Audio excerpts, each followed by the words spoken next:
sanctified and set apart for His purpose and His choosing. Plans to share my Father's heart. We are to live the identity of Christ, living His identity and mission in our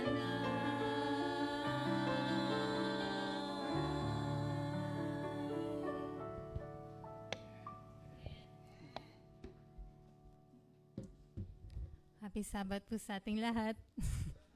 Bigla akong kinabahan nung namalas. Solo po ako. So ngayon naman po ay dadako naman po tayo sa ating mission spotlight. Nawala yun ba? So, and po ngayon po ay December. Ay, sorry, excited ako. Sorry, biglang kinabahan. Ganito palang feeling pagkatapos ikaw pa rin naiwan. Sorry, November po pala, November. Ulit tayo. November 15. So, ang title po ay Prayer for, Tagalogin ko na lang, Nagdarasal para sa isang tumor. Ito po ay kwento ni Maria. Si Maria po ay galing sa Chile. Ngayon po, si Maria ay lumaki sa isang devoted family, devoted Christian family, kung saan po ay mas focus po sila sa mga holidays. Sa sobrang focus po nila sa mga ganun, hindi po nila masyado napapansin yung pagdadasal sa Panginoon. Pero po, sa isang araw na dumating, ay nagbago po yun lahat. Dahil po, ang kapatid niya po na bunso, na si Angel, ay nagkaroon ng sakit, kung saan ay nagkaroon po siya ng tumor. Dahan-dahan daw, sorry. Ngayon po, syempre po, kapag sinabing tumor, di ba po, hindi naman po basta-basta gumagaling ang tao pag may sakit. Tama po ba, Doc? Di ba po, imposible po agad na may chances na gumaling ang isang pasyente, lalo na po pag bata. Kasi pag bata, may hina ang resistensya. Tapos po, sa gamot pa, hindi pa basta-basta mabibigyan ng na kayang labanan yung tumor. Kasi nga po, bata pa, hindi pa kaya ng katawan niya. Ngayon po, si Maria po pala ay 21 years old. At saka 3 po silang magkakapatid. At yung may sakit po sa kanila, na may tumor na si Angel, ay bunso po sa kanila. So si Angel po ay, ilang taon na siya noon? Ay 3 taong gulang pa lang po siya. Isipin niyo po, 3 years old pa lang po siya, pero may tumor. Sumalay po nung bata kung ano yung sakit na yun, di ba? Pero syempre sa pamilya niya, masakit yun. Ngayon, nung nalaman ng teacher ni Angel yung tungkol sa, nung nalaman ng teacher ni Angel na may sakit si Angel ng tumor, ay nanalangin ito. Tapos maliban po doon, ay sinabi niya po yun sa asawa niya. Kung saan ang asawa po ng teacher ni Angel ay isang pastor ng Seventh-day Adventist. At dahil po doon ay nanalangin po sila. Tapos na-amaze po si Maria. Kasi isipin niyo po, hindi naman po kilala ng simbahan si Angel, pero pinagdarasal po nilang lahat. So parang na-amaze po siya doon na parang hindi man sila kilala, pero pinagdarasal sila. Tapos dahil po doon, habang papalapit ang petsa para sa operasyon ni Angel, mas taimtim na nagdasal si Maria. Nangako siyang pupunta sa simbahan ng Adventist kung gumaling si Angel. Sabi niya pa, kung pagagalingin niyo po siya, pupunta kami sa simbahan ng iyon. Tapos ito ay magiging kumpirmasyon para sa amin na gusto niyo po kaming pumunta doon. So parang dito pong pag pinagaling niya si Angel, ay yun yung sign na dadalhin niya yung pamilya niya at magsisimba sila sa isang Adventist church. At dahil po doon, pagka-uwi din po nila ay lagi pong binibisita ng teacher ni Angel at ng kanyang asawang pastor sila para dasalan at gabayan. Tapos po, para kay Maria, ang pastor at ang kanyang asawa ay parang isang fairy tale na mag-asawa. Hindi pa siya nakakita ng gayong mapagmahal na mag-asawa at nakita niya ang pag-ibig ni Jesus sa isang bagong liwanag. Tapos po, dahil din po pala doon ay gumaling po si Maria. At dahil nga po, ano mga po yung pinangako niya sa Panginoon? Na pag gumaling si Angel, ay magsisimba po sila. At pagkatapos po nun, Pagkaraan ng 2 taon, ibinigay niya at ang kanyang pamilya ang kanilang mga puso kay Jesus sa pamamagitan ng bautismo. Kahit ang maliit na si Angel, na kung saan ay 7 taong gulang na, ay nabinyagan din. Ang pamilya ay naakay kay Kristo sa parehong paraan na ginamit ni Kristo noong siya ay nabubuhay sa lupa. Sinabi ni Ellen White, ang paraan lamang ni Kristo ang magbibigay ng tunay na tagumpay sa pag-abot ng mga tao. Nakihalubilo ang tagapagligtas sa mga tao bilang isa sa nagnanais ng kanilang kabutihan. Nagpakita siya ng simpatya para sa kanila, naglingkod sa kanilang mga pangangailangan at nakuha ang kanilang pagtitiwala. Pagkatapos ay inanyayahan niya sila, "Sundan ninyo ako." Makikita po ito sa The Ministry of Healing, page 73. Sa loob ng maraming buwan, ang pastor at ang kanyang asawa ay nagsagawa ng pamamaraan ni Kristo. Paggugol ng oras sa pamilya, pagnanais na maging maayos ang mga bagay para sa kanila, pakiramdam para sa kanila, at pagtulong hanggang sa naisin ng pamilya na makilala ang kanilang Jesus. Ngayon, si Maria ay 35 na taong gulang na at siya po ay isang guro at tagapayo na sa nag-iisang Seventh-day Adventist University sa Chile. Sorry po. Sa Chile kung saan ay Chile University. Saan man siya magpunta, gustong-gusto niyang ibahagi ang kanyang patotoo. Kung paano sinagot ng Diyos ang mga panalangin at nakilala niya si Jesus sa pamamagitan ng pasubaling pag-ibig ng isang pastor at ng kanyang asawa. Gumugol pa siya ng 1 taong bilang miyembrong guro sa Adventist Volunteer Service sa Ecuador at nakita niyang nagbago ang buhay ng mga tao sa pamamagitan ng kanyang patuto. Mula na makilala ko si Jesus, ang lahat ay naging sunod-sunod sa kamanghang-manghang kwento, sabi ni Maria. Kaya po ang ating 13th Sabbath offering sa trimestreng ito, nakilala rin bilang Quarterly Mission Project Offering, ay mapupunta sa 2 proyekto sa Chile Adventist University kung saan nagtuturo si Maria. Sa Chile, ang isang proyekto ay magpapalawak ng mga dormitoryo upang bigyan ng puwang ang 50 pang mga mag-aral na makapag-aral sa campus. Sa kasalukuyan, ang universidad ay may humigit kumulang 3,000 mag-aaral. Ang karamihan sa kanila ay hindi Adventist at nakatira sa labas ng campus. Ang mga bagong dormitoryo ay bukas sa lahat, ngunit lalo nang kinakailangan ng mga mag-aaral ng Adventist Theology at Education na dumarating sa universidad mula sa malalayong lugar at nag-aaral upang magtrabaho sa mga simbahan at paaralan ng Adventist. Ang pangalawang proyekto ay isang bagong Adventist Volunteer Service Center sa universidad na magpapadala ng 30 missionaries sa iba't ibang bahagi ng mundo bawat taon. Ang sentro ay magkakaroon ng 5 silid-aralan para sa pagsasanay sa mga estudyante na maging mga misyonero at isang auditorium na may 250 na mga upuan. Salamat sa inyong masaganang handog para sa 2 proyektong ito at susunod na linggo, maririnig ang tungkol sa karanasan ni Maria bilang isang misyonaryang guro sa Adventist Volunteer Service. Yun lang po, Happy Sabbath. Maraming salamat po. Ibigay po natin ang pagkakataon kay Brother Philomeno para po sa ating lesson review.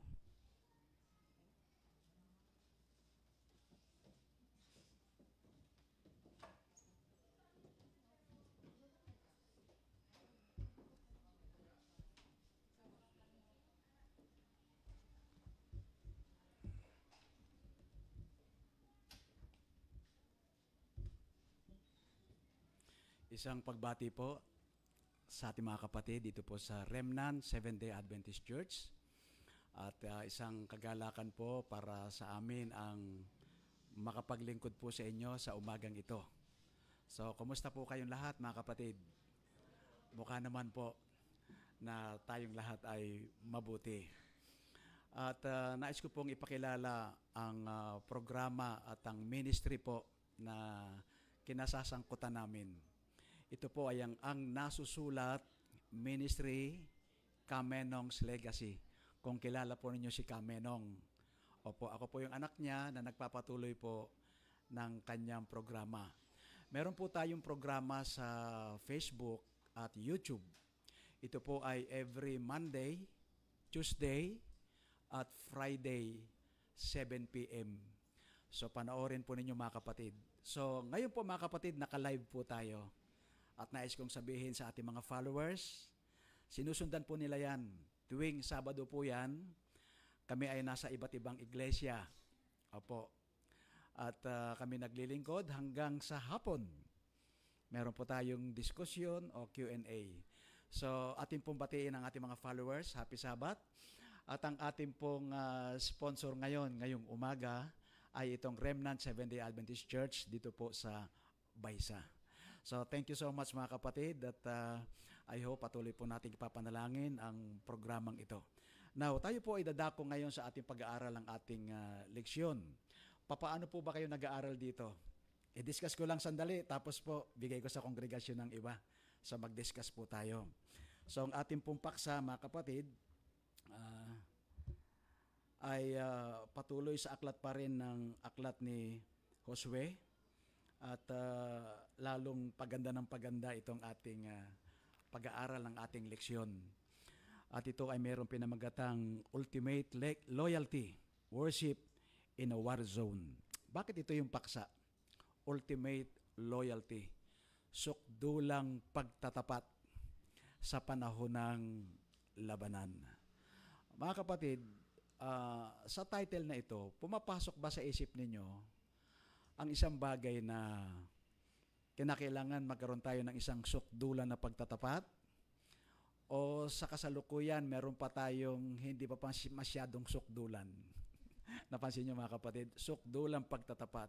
Bakit? Meron bang pagkakataon na hindi sukdulan ang ating pagtatapat? Pagtatapat lang? Bakit ginamit yung salitang ultimate? So, yun ang tatalakayin natin ngayon. So, tayo po muna mga kapatid ay manalangin. Mapagpalang Ama, salamat po sa oras na ito. Binigyan mo kami ng pagkakataon na muli kayo magsalita sa pamamagitan ng aming leksyon at ang iyong presensya ay manahan, ipagkaloob ang karunungan mula sa banal na Espiritu na siya magpapaunawa at kami ay lalakad ayon sa mga katotohanan ito. Salamat po sa pagdinig ng dalangin namin sa pangalan po ni Jesus. Amen. Now, ang ating memory text mga kapatid ay masyadong popular. 6:33 ng Mateo.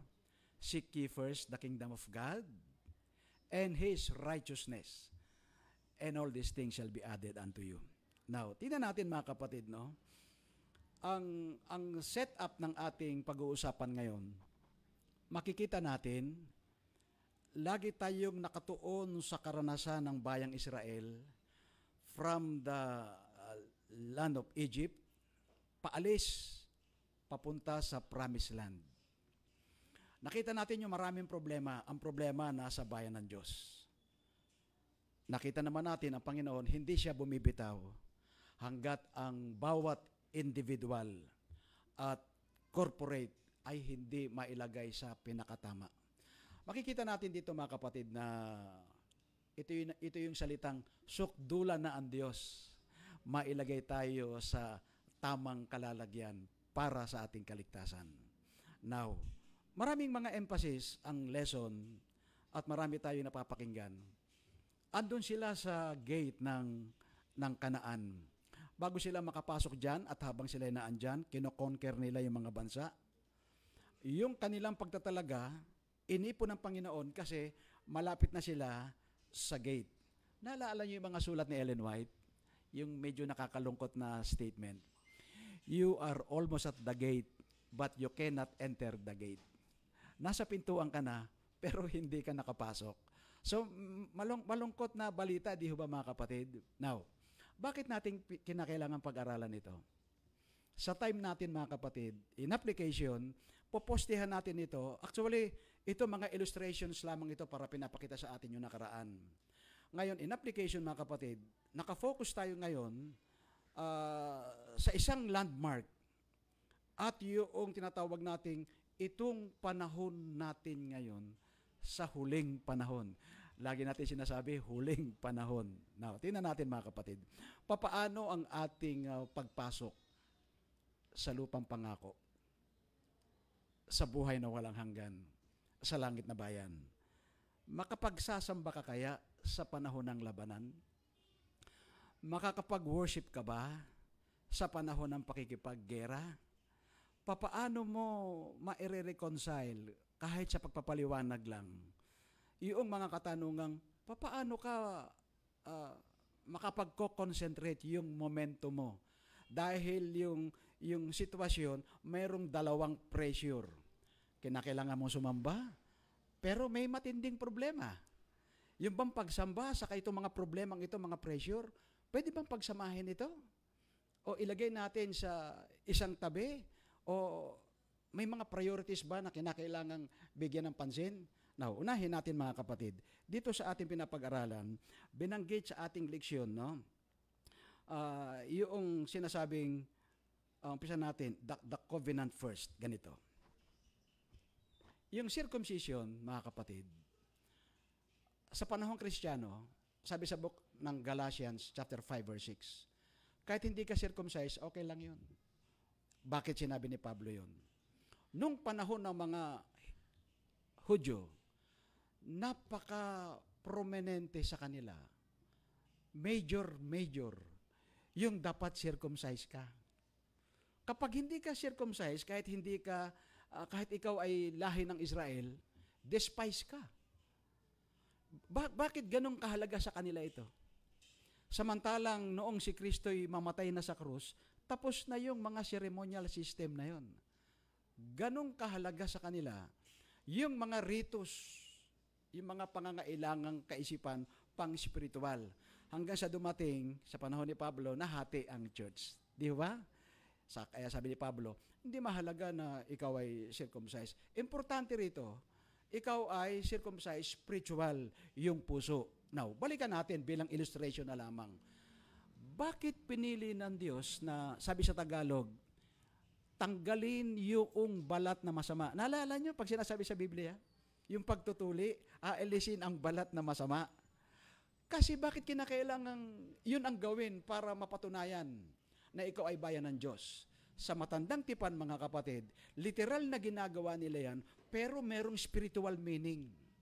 At ang isang hindi maalis sa mga Hudyo, you are belong to the people of God. Parang dumating sila sa point na parang fraternity na yan eh. Kailangan Hudyo ka, at kung ikaw ay isang Hudyo tapos hindi ka circumcised, despise ka pa rin. So napakahalaga sa kanila yan. Now, in application, hayaan na lang natin yung problema ng Judaism tungkol sa pagtutuli. Punta tayo dito sa tinatawag nating pagtutuli sa puso. Mga kapatid, pwede siguro natin gamitin yung salitang pakikipagtipan sa Panginoon at gagamitin natin yung marubdob, kaya ultimate no? Ultimate na pagpapakasakdal sa harapan ng Panginoon na kinakailangang magkaroon tayo ng tunay na conversion. Sa doktrina natin mga kapatid, meron tayong sinusundan para mabigyan natin ng idea. Halimbawa, naniniwala tayo na meron tayo tinatawag na justification. Tama? Sanctification. Then, glorification. Sa punto na yan, mga kapatid, meron nakakaligtaan ng ilang mga Kristiyano sa bagay na yan. Bakit kaya hindi nakakarating sa sanctification? At lagi tayong bumabalik sa justification. Pwede rin naman natin sabihin na ginajustify tayo araw-araw, lalo kung nagsisisi ka araw-araw. Pero ganito mga kapatid, before justification, alin yung pinakamahalagang bagay na dapat naroroon ng puso mo at maunawaan mo theologically, biblically? Alam niyo kung ano yun? Ito yung sinasabi natin, the covenant first. Yung justification, gawa ng Panginoon yun sa'yo eh. Hindi ka naman i-justified na hindi mo kukunin yung kanyang gift. So ang tawag doon, conversion. And that is the covenant. Kinakailangan mo na matuto ka, so masupil ka. So yung punto na yung mga kapatid, tuloy-tuloy. Kaya tinatawag natin sanctification, it's a long proseso. Ibig sabihin, it is a lifetime na tayo ay umuunlad. Hindi basta lifetime stagnant. Hindi. Lifetime na umuunlad po tayo para kay Kristo. Kaya ang sabi, you are growing in grace. Now, bakit kinakailangan sabihin ni Josue na patuloy kayo uli? Magkaroon uli tayo na tinatawag na parang renewal of vows, parang ganyan. Samantalang nakikipagdigma sila. Ngayon, ito ngayon mga kapatid ang konsepto.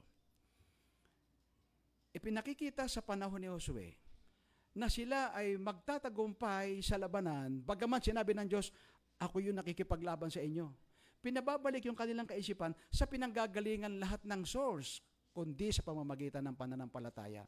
At maunawaan nila yung Diyos na kanilang pinaglilingkuran at makilala ang sarili nila sa Diyos. So sa puntong ito mga kapatid, sa panahon natin ngayon, nakikipaglaban tayo. Ito yung tanong. Alam ba ninyo mga kapatid na tayo po ay nasa battleground na? Baka ho kasi nalilimutan natin na wala tayo sa battleground. Andito na tayo sa gera. Ang tanong, kamusta ang armas nyo? Kamusta ang ating pakikipagpunyagi kung tayo ay nasa battleground? Alam nyo mga kapatid, lagi ko pinapataas sa kongregasyon. Every time na nasa pulpito ako, tayo ay nasa gera. At itong araw ng Sabat sa iglesyang ito, kumukuha tayo ng lakas. Kasi after ng worship natin, punta na naman tayo sa labanan. Sinong nasa front line? Nasaan banda ka sa labanan? Lagi ko tinatanong, nagpapataas ako, sino sa inyo ang may dalang baril? Biblia. Di ba? Oh, salamat, marami. Ako, lagi ako nagpapataas. Sabi ko, ilang kaya ang may dalang Holy Bible? Pero alam nyo, mas maraming may dala ng Holy Cellphone. Di ba? Mas marami ang may dalang. Bakit? Holy Cellphone. Pero pagka lagi kang may Holy Cellphone, mga kapatid, mahuhuli ka niyan. So, delikado rin, Time will come, kapag wala ng technology, nag-shutdown lahat. Hindi magagamit yan. But anyway, mga kapatid, sanayin natin na meron tayong Holy Bible. Now, gusto ko sabihin, mga kapatid, sa battleground, sa pakikipaggera, ano-ano ang suot ninyong baluti ng kaligtasan? So, yun ang mga katanungan. Now, bibilisan ko lang mga kapatid, kasi alam ko na pag-aralan nyo na ito sa tahanan, and then reripasuhan natin sa magitan ng mga diskusyon. Passover. Ano yung sabihin ng Passover? Simple. Baliktarin nyo lang. Overpass. Ayun ibig sabihin yan. Bakit? Pasinin po ninyo mga kapatid. Ito yung curse. Kapag hindi ka sumunod, ito yung curse. Ito yung 10 plague. Sa mga hindi nagsisampalataya, sasalutin. Ito yung kapahamakan kapag hindi ka sumunod sa Panginoon at hindi mo intindihin ang tungkol sa pagtutubos ng dugo. Without the blood, there is no remission of sin. Dapat maunawaan mo yan. May curse diyan. Ngayon, para maligtas ka, kinakailangan ma-overpass ka. Kaya pass over. Dapat maunawaan mo yun. Para ma-overpass, mailayo ka sa curse na ito. Now, tignan natin. Bakit pinaalaala ni Josue ang tungkol sa Passover? So, kunin natin mga kapatid, sandali, dahil ito ay tungkol sa sanctuary service. Ano ang mahalaga sa Passover? Pagse-celebrate ng pagliligtas ng Diyos sa bayang Israel sa pagkaalipin sa Ehipto. Doon lang magpapasimula hanggang sa makapasok sa lupang pangako. At nakita natin ang isang napakahalagang punto na dapat merong dugo sa bawat doorpost para hindi mamatay ang lahat ng mga panganay. Ang bayan ng Diyos ay malayo sa ganun. At ipinakita ng Panginoon ang kanyang ultimate at partial judgment sa masasama. Higit sa lahat mga kapatid, sa Passover, meron isang tinatawag na ultimate message. Alin po yun? On the 14th day, sa gabi, anong ginagawa nila? Kinakain ang karnero. So, yun yung panghandog. So, ngayon, pumapasok na ho tayo mga kapatid sa pag-aaral natin sa doktrina sa sanctuary, kung saan ipinakikita sa atin ang kahalagahan ng pagliligtas ng Panginoon. Mga kapatid, ang lawak ng gawain sa sanctuary. Pero mga kapatid, ito ay isang miniature para ipakita kung paano nagliligtas ang Diyos sa kanyang bayan. Now, tuloy-tuloy tayo mga kapatid at bibilisan lang natin itong ating pag-aaral. Tinawag ito yung altars of renewal. Ano ibig sabihin ito? Pasinin natin mga kapatid, lakasan natin ang ating imagination. Halimbawa, ito ay isang sanctuary, itong harapan natin. Ito yung Ark of the Covenant. Ito, lagi ko ini-illustrate ha. Ito yung Ark of the Covenant. Lakasan yung imagination ninyo. Sabi nga ni Einstein, imagination is better than knowledge. Okay. May dalawang cherubim dito. Cherubim. Yung isang pakpak at yung isang pakpak naka-cover sa Ark of the Covenant. Ang isang pakpak nakataas. Bakit? May 10 commandments sa loob. Ito ha, itong rosary na ito. May 10 commandments sa loob. Sa loob ng 10 commandments, mga kapatid, ano ang naroroon? Tungkod ni Aaron na namumulaklak. Pagkatapos mayroong yung manna, yung vessel of manna. Ano ang pumapasok sa isip nyo? Bakit yun ang binabanggit? Ang laking illustrations yun. May kinalaman sa Sabat, may kinalaman sa kautusan ng Panginoon. Pansinin nyo mga kapatid. Lahat ng ginagawa na kabisihan sa loob ng santuario, hanggang doon sa labas, lahat ng yan mga kapatid, ay reference ng 10 commandments ng paglabag sa divine law. Subukan ninyo. Kung ang tao ay hindi nagkakasala, walang sanctuary service. Tama? Wala. Yun lang ang dahilan para i-promote yung divine law. Now, so naglalakbay na tayo mga kapatid, kinukuha na natin yung buong leksyon natin. Andyan na yung altars of renewal, andyan na yung written on the stone, na andyan na yung longing for His presence, at etc. Natin na natin. Sa gitna nito, wala lang tayong kortina, di ba minsan? Ano yung gitna? Bakit? Mayroong holy place, ito yung most holy place. Diyan sa gitna na yan, merong curtain na namamagitan sa pagitan ng holy place sa kanang most holy place. Now, ano yung punto? Sa labas, andun yung altars. Yung altar. Yung veil na andun. Bakit? Ano ang nangyari doon? May trahedya. Alam niyo ano yung trahedya? Yes. Yung accused na may kasalanan, magdadala siya ng handog na susunugin. Ano yun? Perfect. Na kumakatawan kay Kristo. Dadalhin niya yun. Alam niyo mga kapatid, ganito eksena niyan eh. Bigyan ko kayo ng view. Ang bayang Israel, ang tawag sa kanila, sabi ng Panginoon, igawa niyo ko ng sanktuaryo upang ako ay makatahan sa inyo. So sa makatuwid, yung sanktuary, tinayo para ang Diyos makatahan sa gitna natin. Tama? Now, later on, ang sanktuaryo, tinawag na tabernacle. Tama? And then, sumunod, tinawag na templo. Panghuli, anong tawag? Church. Bakit? Tabernacle, kapag pinapack up na nila yan. Yung sanctuary, it's a sanctuary. Pag may serbisyo na, tabernacle. Pag meron ng mga banal na pakikisama ng banal na espiritu, tinatawag din siyang templo. Walk softly in the sanctuary. Di ba? So meron. Well, ganito. Doon sa labas, makikita natin na andun yung veil, na andun yung, anong tawag doon sa hugasan? Yes, basin, parang gano'n. Tapos may altar, di ba? Now, ganito mga kapatid.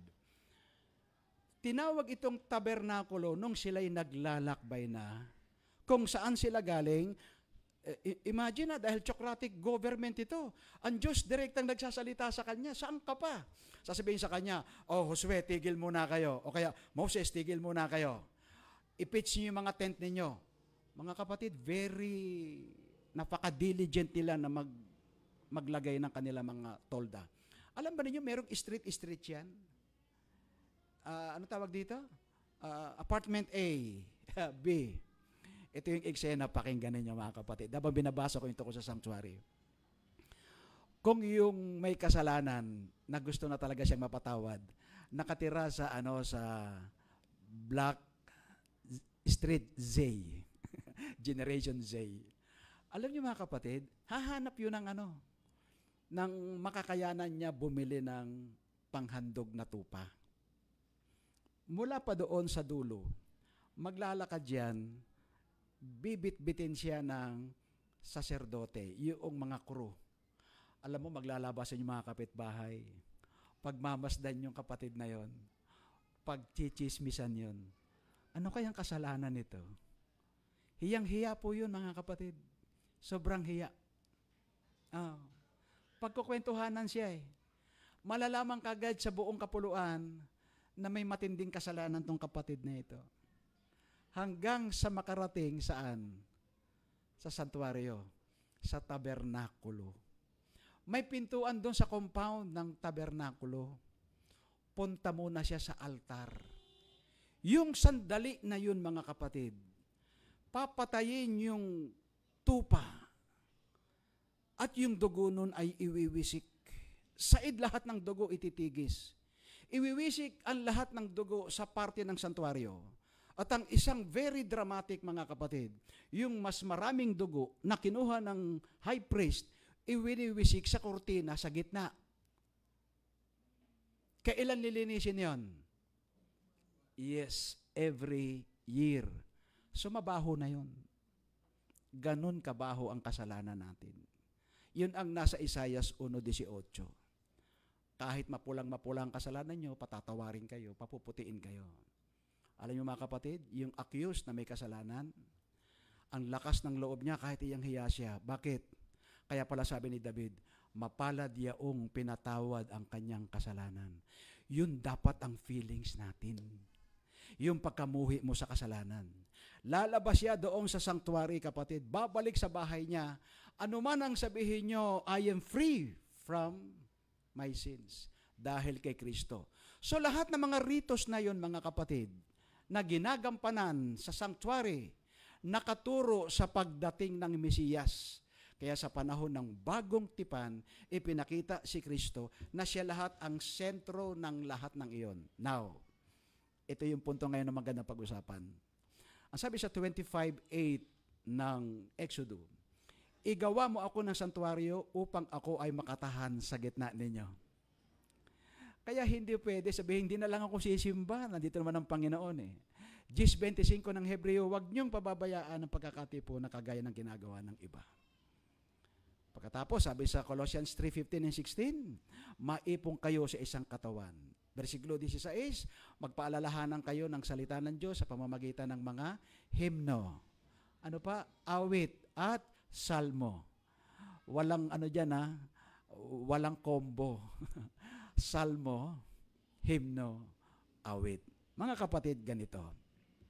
Ano ibig sabihin nun?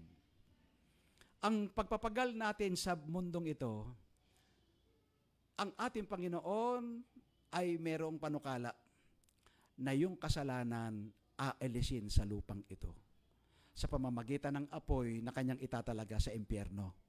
Kung hindi ka aalis sa kasalanan, kasama kang masusunog ng kasalanan. After 1,000 years, dumating si Jesus sa ikalawa. Dinala ang mga banal, 1,000 taon. Bababa uli ang New Jerusalem. Tama? At pagkatapos susunugin ang mga masasama. At ang sabi sa Malakias 4:3, aapakan ng mga banal ang abo ng masasama. Tatahan dito si Kristo at ang Ama at ang banal na Espiritu. Ang ibig sabihin, mga kapatid, ang sabi sa chapter 22 ng Revelation, wala ng templo doon. Wala ng santuario. Sapagkat ang santuario, walang iba sino? Ang ating Panginoon. Ibig sabihin pala, ng santuario na pinagagawa, mga kapatid, na ako'y tatahan sa inyo, hindi tayo iiwanan ng Panginoon hanggang sa huli, hanggang sa final round. May tanong nga ako hindi kaya magselos yung mga taong nasa ibang planeta na dito nakatira ang Ama, ang Anak, at Espiritu Santo. Mga kapatid, balik tayo sa ating leksyon, yung katanungan. Nasa battleground tayo. Kaya ba natin pag-abalahan, kaalinsabay, priority, ang koneksyon natin sa Panginoon habang tayo'y nakikipaglaban sa gerang ito. At ang ating paglalaban, mga kapatid, hindi natin kaya. Anong sabi ni Kristo? Alam ba niyo ibig sabihin ng salitang demonyo sa wikang Grego? Ang pronounce nila sa demonyo ay daemonio. Ang ibig sabihin pala niyan, mas malakas kaysa sa human. Yan pala ibig sabihin niyan. Kaya nung si Pedro nagmamalaki, una-una palagi, get behind me, Satan. Di mo kaya yan. Alam niyo mga kapatid, nasa gera na po tayo. Malalaman mo lang nasa gera ka kung dala-dala mo at pinapag-aralan mo ang armas mo. Pero subukan mo, huwag kang manalangin. Wala yan. Hindi mo alam, nasa gera ka na. Wala lang. Walang concern, whatever. Wala lang. Pero mga kapatid, pinababalik muli tayo na yung ating mga armas, ipinaglalaban tayo ng Panginoon. Mga kapatid, lalanding na ako, tapos na ako. Sino po sa inyo ang gustong magdagdag sa ating pinapag-uusapan? Yung hindi ko nabanggit, pwede nyo sabihin. O kaya magtanungan po tayo mga kapatid. Sige po. Sino pong gusto? Sino ang babasag ng ating katahimikan? Sige nga daw. Sige po.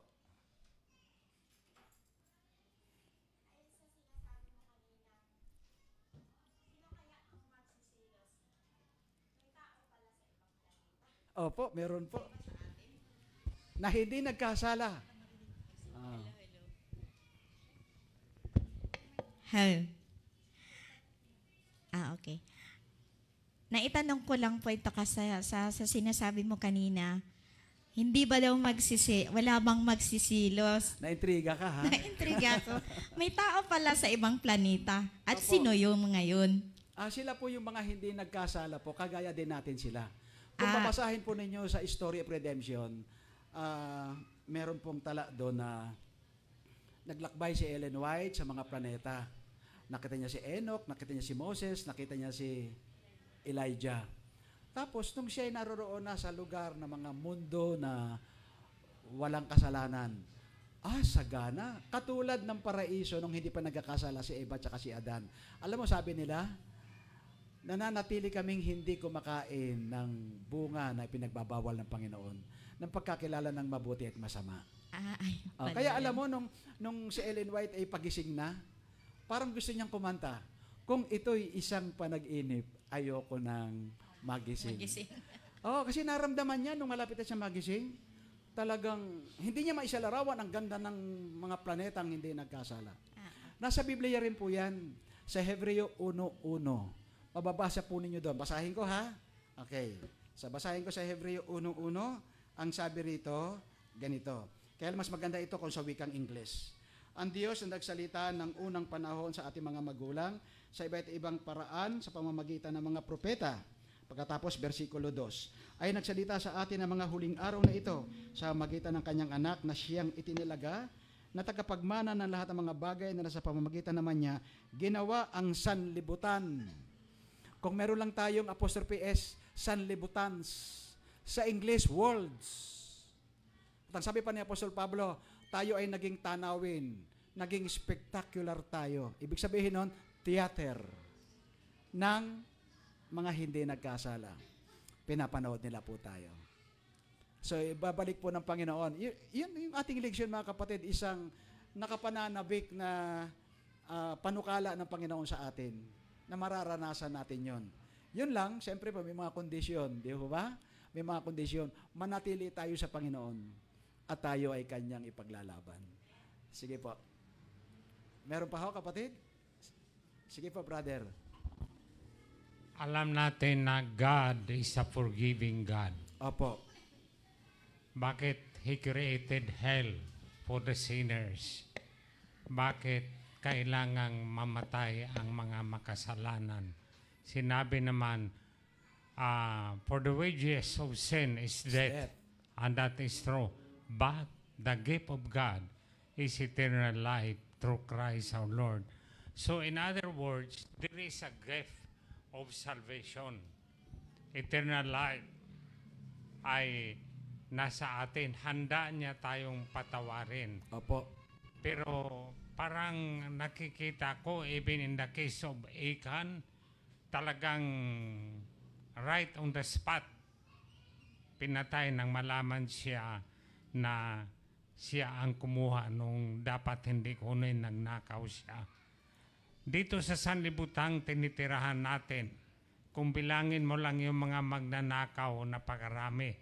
Sa dalangin ni Jesus, Lord, give us this day our daily bread. Pero anong ginawa? Hindi nabubusog ang tao sa daily bread. Opo. Gusto niyang kumuha ng kumuha hanggang hindi na niya kayang kainin. Bakit po? Opo, ito po ay mga choices ng tao. Basahin muna natin ang isang talata sa aklat ng Ecclesiastes. Mapapansin niyo mga kapatid, ang isang pangungusap na magbibigay sa atin ng isang kaisipan. O, sabi rito sa Ecclesiastes 7:29. Pakinggan natin. Narito, ito lamang ang aking nasumpungan na ginawang matuwid ng Diyos ang tao, ngunit nagsihanap sila ng maraming kataha. Maaring itanong natin sa Panginoon, Panginoon, bakit ganito? Ito yung basic na sagot ng Biblia. So, tao ang pumili para siya mapahamak. Katulad ni Akan, isang diskusyon talagang umaatigabo ang tungkol kay Akan. Kasi kung titignan po ninyo yung istorya, para nagsisi naman talaga si Akan. Sabi niya, naandun po nga, tinago ko, sabi niya. Pero right away, di ba? Dinala siya kagad doon sa isang judgment upang siya batuhin kasama nung kanyang mga kamag-anak. Now, ganito. Mabuti meron tayong kasi ang Biblia kapag nagsalita po, parang ang bilis na pangyayari. Laging nakasummarize. Pero mga kapatid, alam po ba ninyo?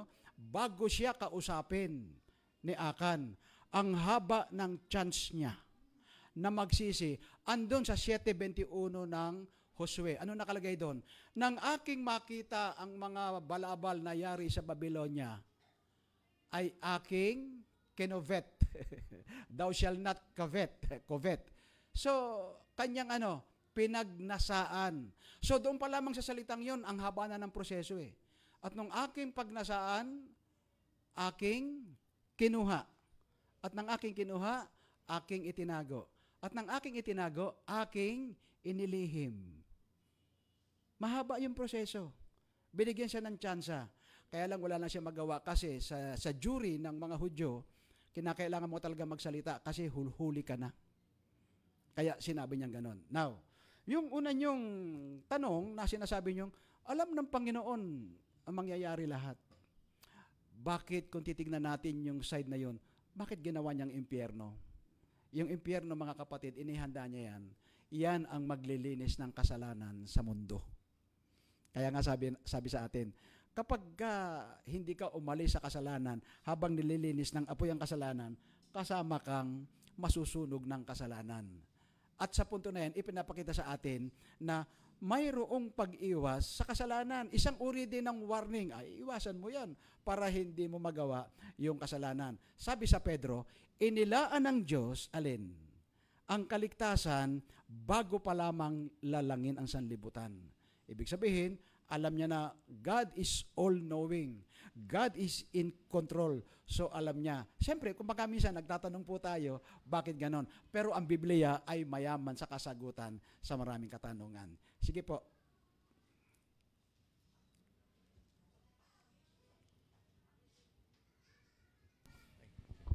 Tanong ko lang po yung sa covenant. Iba't iba po ba yung covenant ng tao sa Diyos? Katulad ng covenant kay Noah, kay Abraham, kila Joshua, tapos sa atin ngayon sa mga Gentiles. Ano po ba yung covenant na binabanggit nun? So, paano natin marirenew po yun? So, malawak po pag sinabing covenant, maraming aspeto.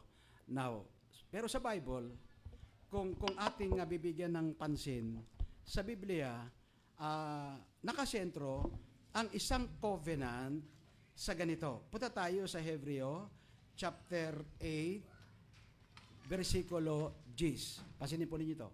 So, lahat ng covenant, it's either covenant ng dugo, covenant ng pagpapagawa ng daong, covenant ng paghahandog kay Isaac ni Abraham. So, tinatawag yung covenant.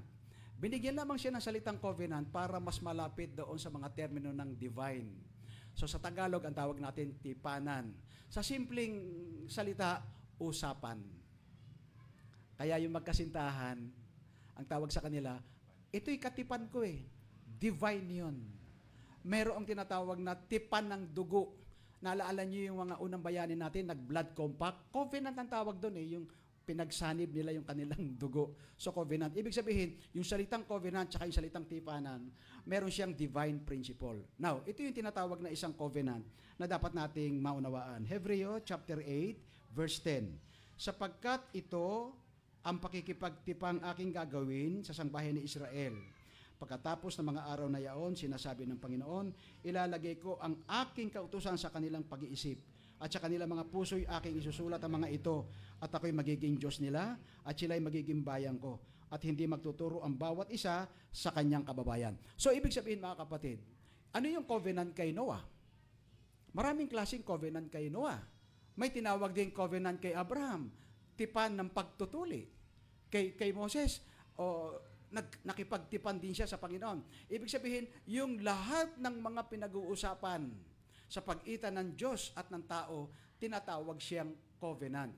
But specifically, mga kapatid, hindi nawawala sa anumang subject ng pinag-uusapan sa tipanan, hindi mawawala yung pagsulat ng kautusan ng Diyos sa ating mga puso. Napapansin nyo dito sa ating leksyon?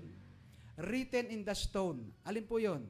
Napansin po nyo yung nandito, yung ginamit dito sa ating leksyon, yung sinasabing pagpapagawa ng altar, Passover, ano pa? At yung inukit sa bato. Bakit inukit sa bato? Para hindi mabura. Kasi bato yan eh. Yung 10 Commandments, isinulat sa bato. Binabasa nila yung pati mga nakasulat sa kautusan. Ang lahat ng yun tinatawag na tipanan, usapan, depende sa aspeto kung ano pinag-usapan. Pero the central is God's character na naka-engrave mismo doon sa God's commandment. Kaya iba-iba po yun pag sinabing covenant. Okay. May follow-up po? Meron po pang gusto magana? Sino pa ang gusto magdagdag? O kaya magtanong po? Okay. So habang nag-iisip kayo mga kapatid, magdadala lang ako ng mga ilang mga mahalagang punto dito sa ating pinapag-aralan. Kung ating titignan mga kapatid, sa ating panahon ngayon, sabi ni Ellen White, sa panahon ng final crisis, kasi nasa crisis po tayo eh. Itong labanan na ito, conflict, crisis, sabi ni Ellen White. Sa panahon ng final crisis, kapag hindi grounded ang isang mananampalatayang Adventista, sa mga mahalagang pinupunto ng sanctuary doctrine, hindi tayo makatatayo sa panahon ng matinding kabagabagan. Kaya pala mga kapatid, napakahalaga. Kaya very timely itong ating lesson ngayon na ibinabalik tayo sa paaralan ni Kristo at pinapag-aralan natin itong tungkol sa sanctuary doctrine. Isipin niyo mga kapatid, bawat aspeto ng sanctuary service, pagpasok mo doon sa sanctuary, meron kang makikitang isang bagay na napakahalaga. The candlestick. Ilan yan? 7. Bakit may apoy? May langis. Alam niyo ba mga kapatid sa sanctuary service? Yung kandelero na yon, ayon sa aklat ng Leviticus, hindi dapat siya namamatay. Malaking ibig sabihin, malaking kalungkutan sa paningin ng mga anghel kapag yung kandelero namamatay yung mga ilaw doon. Kaya yun dapat lagi yung sinisindihan. At kaya naalala niyo yung mga kanta ng mga bata, this little light of mine, I'm going to let it shine. Anong kasunod? Let it shine all the time. May kasunod pa. Don't let Satan blow it out. I'm going to let it shine. Now, ganito. Nagliliwanag tayo. Pero baka may maling liwanag. Sabi ni Kristo, saan nakalagay ang ilawan mo? Saan mo inilalagay ang ilawan mo? So, may tamang kalagayan din pala. So, ikaw, hindi ka dapat magliwanag. Punta ako doon sa magba-Bible study ako sa pub house. Pwede ba yun? Naalala niyo, may ganyang aral na lumabas. Naalala niyo mga kapatid? Sa postmodern world, ganyan ang kanilang philosophy. Brother, ba't nandiyan ka? Abutin natin yung mga mga mahihirap. Bakit mga mahihirap? Walang suot eh. You see, no, philosophy, pero sa kanila ginagawa nilang literal at totoo. By the way, mga kapatid, sa mundong ito, samantalang tayo naghihintay sa malapit ng pagdating ng ating Panginoon, tandaan natin, may ipinagkatiwala sa atin yung kandelero. At yung Holy Spirit dapat laging full sa ating pamumuhay. Ang daming aspeto eh. Kapag ka palaging nasa Panginoon ka, marami tayong pwedeng itanong sa buhay. Paano ba magiging banal? Paano magiging perfect? Bakit hindi mo tanungin paano magiging mabait? Doon muna tayo sa pagiging mabait. Naalala ko yung tatay ko nung nabubuhay pa sa kanyang kasiglahan. Lagi niya sinasabi, mga kapatid, magpakabait na po tayo. Naalala ko. At sa Biblia may tinatawag na banal, di ba? Pag pinapakilala mo yung asawa mo, sasabihin mo, ito po yung asawa ko, mabait po yan. Bakit hindi mo ipakilala na ito po yung asawa ko, banal po yan?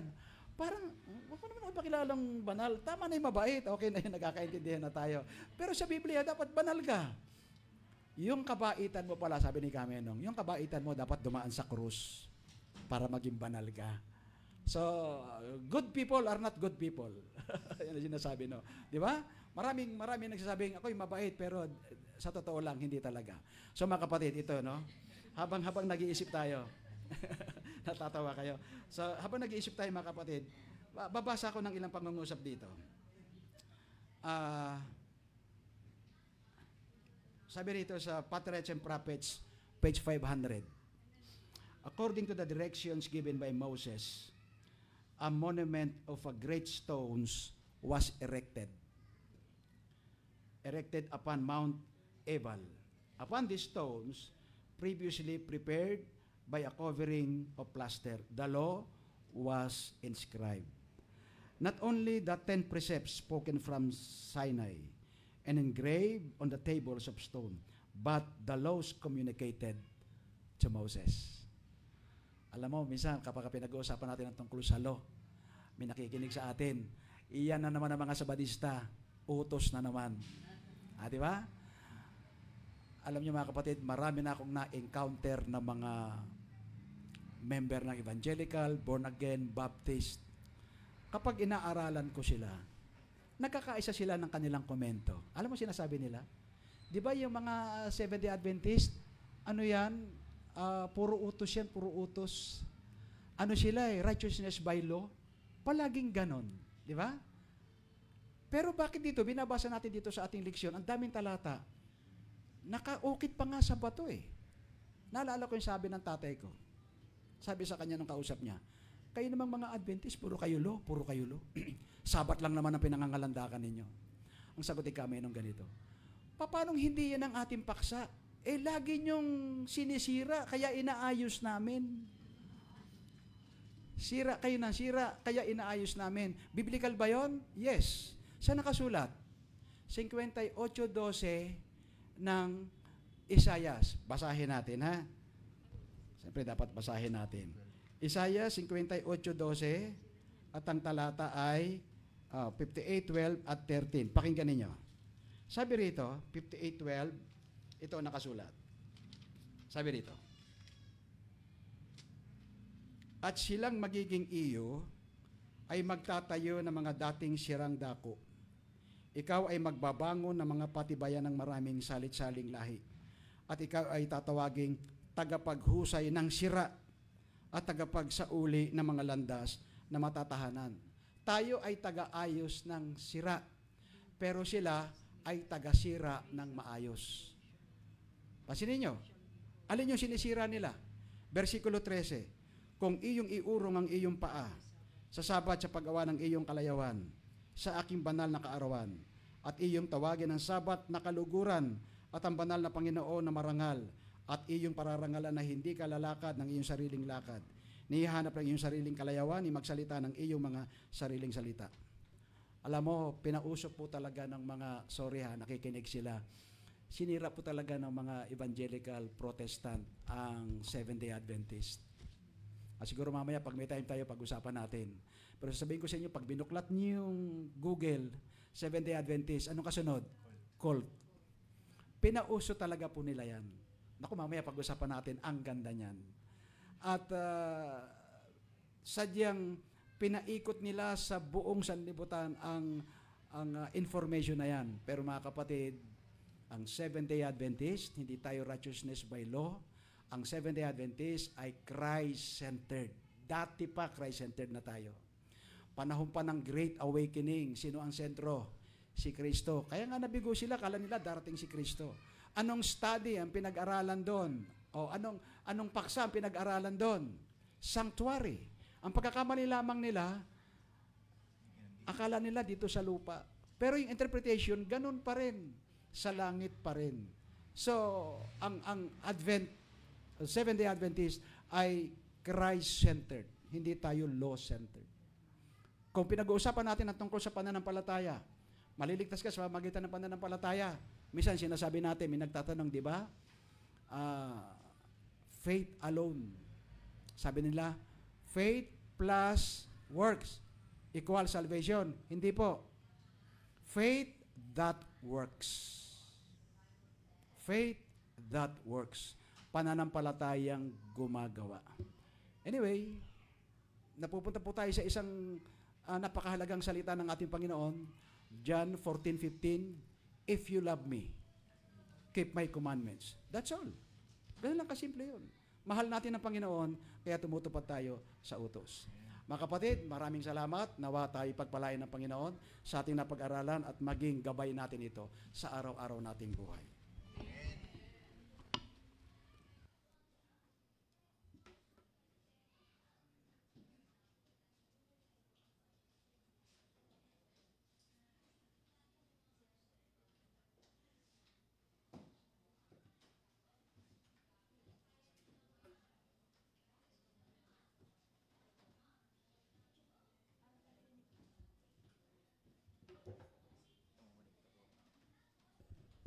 Okay.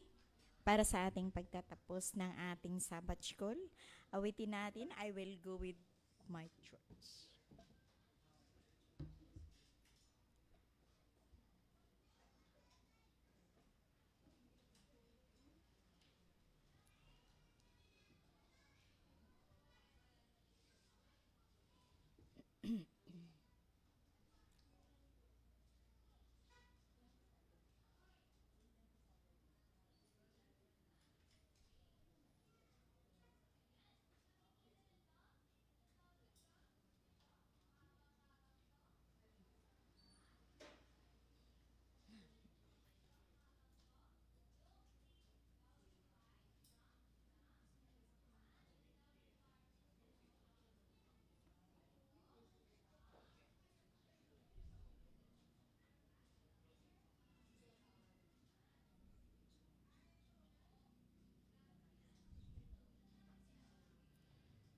Antay natin ang ating pianist. May kinuha pa.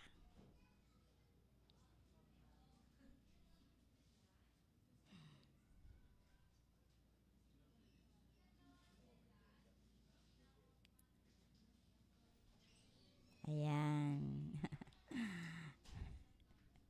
Na-misplace.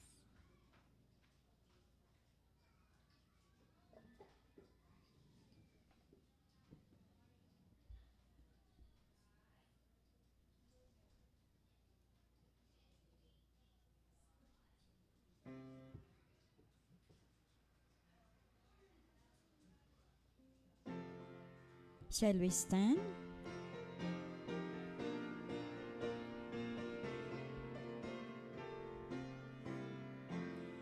Commissioned by loving truth, the church must really need to know.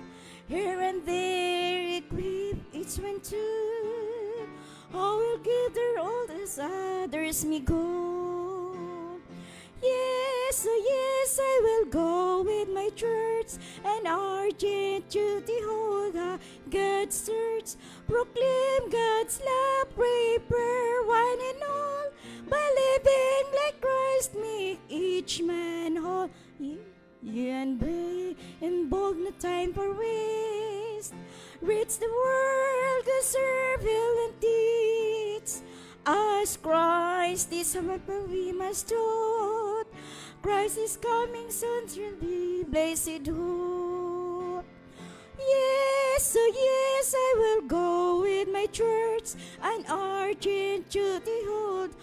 God's church, proclaim God's love, prepare one and all, by living like Christ, make each man whole. Thy night banner far by His Spirit, this is my vow, I will go. Oh yes, with my church, I will go.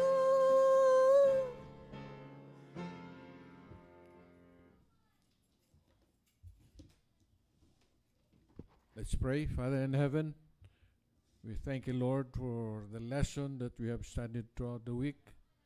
May this lesson, Lord, will enrich our spiritual lives, that whatever may happen, Lord, we know that you will always be there for us.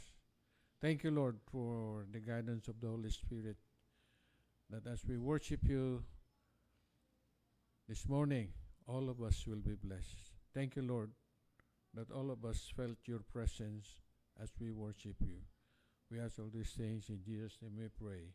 Amen.